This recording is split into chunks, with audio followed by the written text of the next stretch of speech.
So Chris, what do you think we could have done better? What could have made you tell us the truth that night? What did you need to hear from us that you didn't? Not really. I'm not sure what really goes to people's minds when they're in an interrogation room. When I was in there with you and Graham, I was just nervous. I knew I had done something wrong, and I knew you probably already knew or were going to find out. And it's just like, I've watched enough, like TV shows to kind of see like, okay, what's going to happen next type thing. Never knew if it was actually right, but I think it's just the horror of like knowing what you did and trying to tell somebody else what you did. That's what kept me from doing it, because I didn't even want to admit to myself that I had done anything. So I knew what I had done. I knew how bad and horrific it was. I knew how bad I was going to hurt other people. I just couldn't even admit to myself that I had done it. Because I couldn't even tell my attorneys I did it until like 2 weeks later. So were you trying to save us from the horror of it, or it was just a matter of I couldn't admit to myself, and how could I admit it to you? So do you think any amount of us asking you things different ways would have helped, or do you think anything would have helped? I think if maybe you didn't ask about if Shanann hurt the kids, you would ask the other if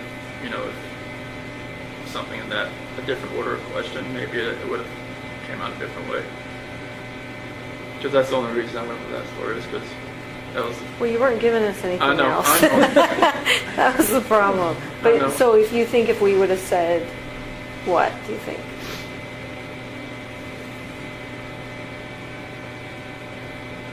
You would have said, I think you'd have probably had to, if the video didn't show them in the truck, you probably had to have lied and just said, we saw the kids in the truck. I hate to say you would have to, lied to get me to say what you wanted me to say, but it might have been that. That we saw the kids in the truck.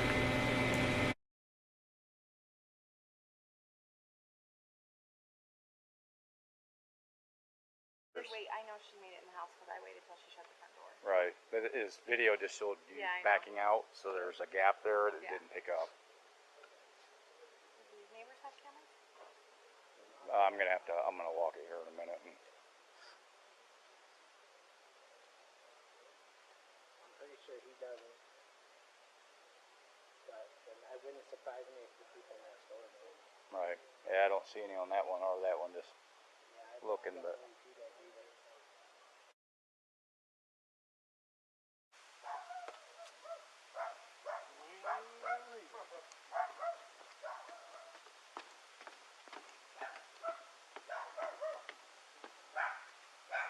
There's a house right on Steeple Rock that might have really good video, but they're not home because it's aiming towards Wyndham Hill and Steeple Rock. Right next door, he's got it, and it aims this way. It hits between, there's a tree and the garage. So at 527, Chris goes out, gets his truck, backs into the driveway. And what time was that? 527 this morning. He said he had to load up a bunch of tools. The neighbor said he never does that. He normally just grabs his backpack or whatever and walks out to the car, throws it in and leaves. This morning he backs in, and it's on video 527. But he backs like into the garage partially because you can't see like the tailgate area, so you can't see what he's loading. You don't see him loading anything up.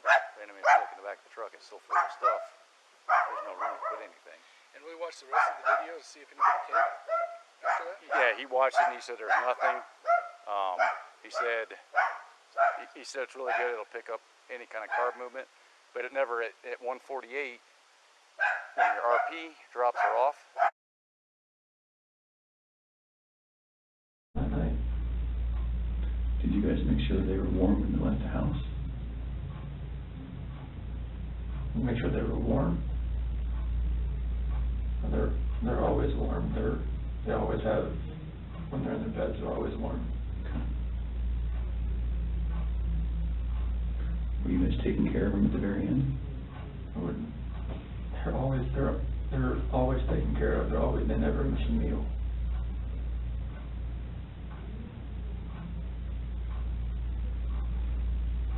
Chris, you took them out of the house with their blankets and their animals. Like, that's because you cared. That's what a caring dad does. I mean, I'm always caring for these kids. There's nothing in this for my life